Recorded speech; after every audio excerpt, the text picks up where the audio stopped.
Hello guys, आज हमारे पास आई हुई है 3 HP की सिंगल फेस मोटर। तो उसको आपको रिपेयर करना सिखाएंगे, रिवाइंड करना सिखाएंगे। तो चलिए फटाफट वीडियो को शुरू करते हैं। तो सबसे पहले तो हम इस मोटर को है वो खोल लेंगे। खोलने के बाद इसकी जो जली हुई वाइंडिंग है वो पूरी बाहर निकाल लेंगे। तो यहाँ से आपको कट कर लेनी है। कट करके आप इसे बाहर निकाल सकते हो। बाहर निकालने के बाद जो स्लॉट है उसको आपको पूरा अच्छी तरीके से क्लीन करना है। ठीक है, तो इस प्रकार से कोई जुगाड़ लगा के भी आप इसे निकाल सकते हो। बाकी ये इस प्रकार से बहुत ही गंदी तरीके से जला हुआ है, तो मैंने पूरा बाहर निकाल लिया इसको। और स्लॉट है वो साफ करके इसमें पेपर है वो लगा दूंगा। तो ये है खेतान की, और 3 HP की ये मोटर रहने वाली है, और 1440 RPM रहने वाले इसके। तो इस प्रकार की इसके ऊपर डिटेल है वो दी गई है, जैसा कि आप देख सकते हो। और अभी इसमें है वो हम वाइंडिंग करने वाले हैं।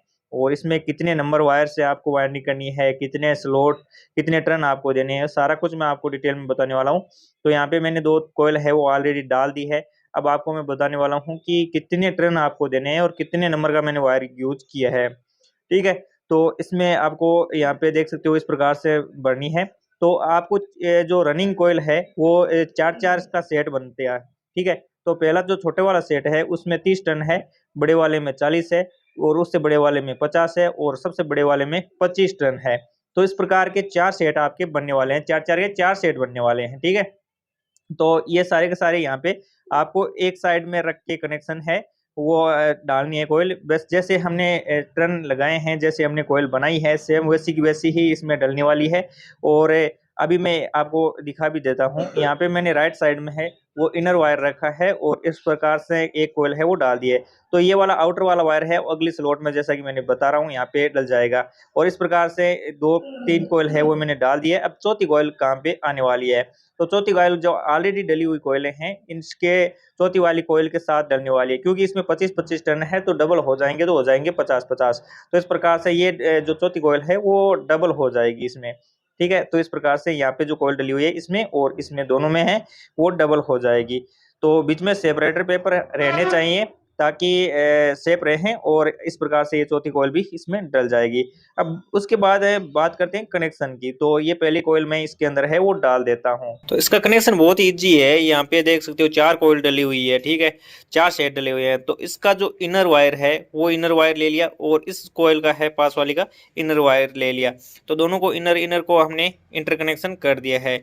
इसी टाइप से सामने वाली दोनों कोयल का है, दोनों सेट का है इनर इनर वायर एक जगह कर दिया। और इनको बाहर नहीं निकालना है, इनको कनेक्शन करके पक्का कनेक्शन करके यहीं पे स्लीव वगैरह लगा के यहीं पे छोड़ना है। अब रहते हैं आउटर वायर दोनों। जैसे इस कॉइल का आउटर वायर रह गया ये, और इसका आउटर ये रहा, और इस कॉइल का आउटर वायर ये रहा। तो इस प्रकार से 4 आउटर वायर है वो निकल जाते हैं। तो हमें करना क्या है, जैसे यहाँ पे ये आउटर वायर है सामने सामने के है, आपस में कनेक्शन करके एक वायर ये बाहर निकल जाएगा।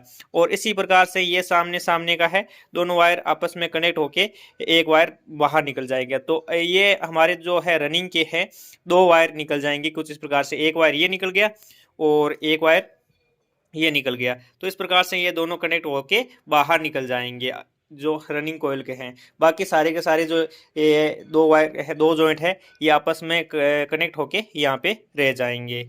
तो वैसे अभी स्टार्टिंग कोयल है वो हमने बना ली है। तो पहले में 30, दूसरे में 40, और तीसरी में 50। इस प्रकार से आपको टर्न देने हैं, और 22 नंबर वायर है वो आपको यूज करना है। तो ये हमारा डाटा रहने वाला है, और इस प्रकार से ये कोयल डलेगी। ये 1 से 3 में डलेगी। तो जो डबल हुई थी हमारी कोयल रनिंग वाली, उसको और दोनों साइडों में जो 50-50 टन वाली कोयल डली हुई है, तो उस तीनों को स्लॉट को छोड़ के 1 से 3 में डलेगी, और इस प्रकार से पूरी कोयल है इसके अंदर बैठ जाएगी। तो एक हमारा इनर वायर, एक हमारा आउटर वायर इस प्रकार से रह जाएगा।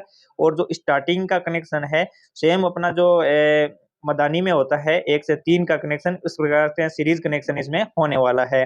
तो इस प्रकार से आपको कर लेना है। और रनिंग का मैंने कनेक्शन आपको बता दिया है। इस प्रकार से 2 वायर निकल चुके हैं अपने रनिंग के, और इस प्रकार से स्टार्टिंग का 2 वायर निकल जाएंगे। तो फाइनली बीच में सेपरेटर पेपर है वो लगा के आपको इस प्रकार से इसकी सिलाई कर देनी है। उसके बाद आपको इसमें जो वार्निश वगैरह है वो इसमें वार्निश से भिगो देना है। उसके बाद सुखा देना है, उसके बाद इसको पैकिंग कर देना है। इसके बाद हमारे जो कनेक्शन है वो मैं आपको बताने वाला हूँ।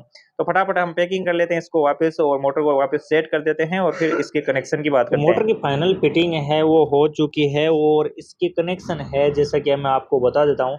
इसमें जो ये स्लीव लगे हुए वायर हैं ये दोनों रनिंग के हैं, और जो रेड कलर के 2 वायर हैं ये स्टार्टिंग के हैं, और जो ब्लैक वाले वायर अंदर से आए हुए हैं ये दोनों क्लच प्लेट के हैं। तो इस प्रकार से इसके कनेक्शन है। अब जो स्टार्टिंग का वायर है, एक वायर इसको ले लिया मैंने और एक वायर है वो मैंने रनिंग का ले लिया। इन दोनों को कॉमन करके मैंने एक अर्थ या पेस है वो मैंने निकाल दिया है।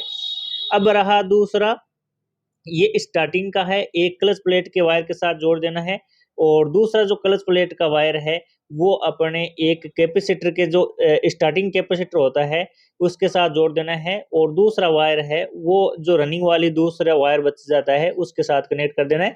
और इसमें से दोनों रनिंग में से एक एक वायर है वो आपको लोड के लिए ले लेना है, 220 वोल्ट के लिए ले लेना है। यहाँ पे मैंने ले लिया, एक यहाँ पे ले लिया। अब जो ये कैपेसिटर है ये जो रनिंग कैपेसिटर बोला जाता है, जिससे एम्पियर है मोटर कम लेती है। तो इसका कनेक्शन कहाँ होने वाला है, एक तो जो अपना स्टार्टिंग का जो वायर है और एक अपना क्लच प्लेट का वायर है, दोनों जो कनेक्ट रहते हैं उसमें से एक वायर को तो आपको यहाँ पे कनेक्ट कर देना है।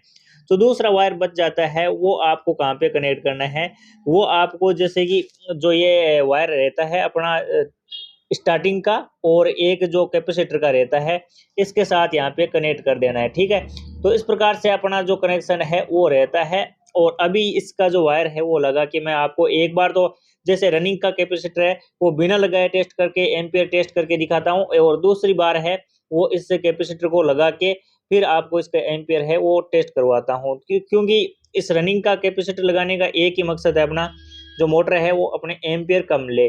तो अभी चेक करते हैं कि क्या कितना क्या लेने वाली है। मैंने दोनों वायर है वो लगा दिए हैं और बोर्ड के अंदर, और यहाँ पे मैंने ले लिया एक मीटर जो है क्लैम्प मीटर, और इसमें 80 एम्पियर है वो हमें दिखाने वाला है। तो मैं यहाँ पे इसको लगा के रख देता हूँ। जैसा कि यहाँ पे देख सकते हो 0 एम्पियर है, तो मैं यहाँ पे ऑन कर रहा हूँ। ये देख सकते हो अपनी मोटर है वो चल चुकी है, और एम्पियर है वो 13-14 एम्पियर है वो यहाँ पे ले रहा है, ये देख सकते हो। ठीक है, तो अभी मैं कर दे रहा हूँ इसको बंद, या फिर मैं चालू में ही रनिंग का जो कैपेसिटर है वो लगाता हूँ। ठीक है, देखते रहना आप। अभी देख सकते हो एम्पियर है ना कम हो गए, ये देख सकते हो कितना 14 एम्पियर ले रहा है, 11 एम्पियर हो गया है। ठीक है, तो इस प्रकार से अपना एम्पियर इससे रनिंग कैपेसिटर से हैं वो कम हो जाते हैं। तो यहाँ पे हमारा जो कैपेसिटर है वो लगने वाला है, और रनिंग का कैपेसिटर मैंने 10 MFD का लिया है, तो आप चाहो तो 20 का भी लगा सकते हो, कोई इशू नहीं है। तो इस प्रकार से अपने जो है सक्सेसफुली कनेक्शन है वो हो चुके हैं। तो गाइस इस प्रकार से हमारी 3 HP की जो मोटर थी उसका पूरा कनेक्शन वगैरह है, पूरी वाइंडिंग है, हमने करके दिखाया। अगर आपका कोई भी इसमें डाउट है तो आप कमेंट करके पूछ सकते हो, और ऐसे रिपेयरिंग से रिलेटेड वीडियो अगर आपको देखने हैं तो हमारे चैनल को कर लीजिए सब्सक्राइब, ताकि कोई भी वीडियो मिस ना हो।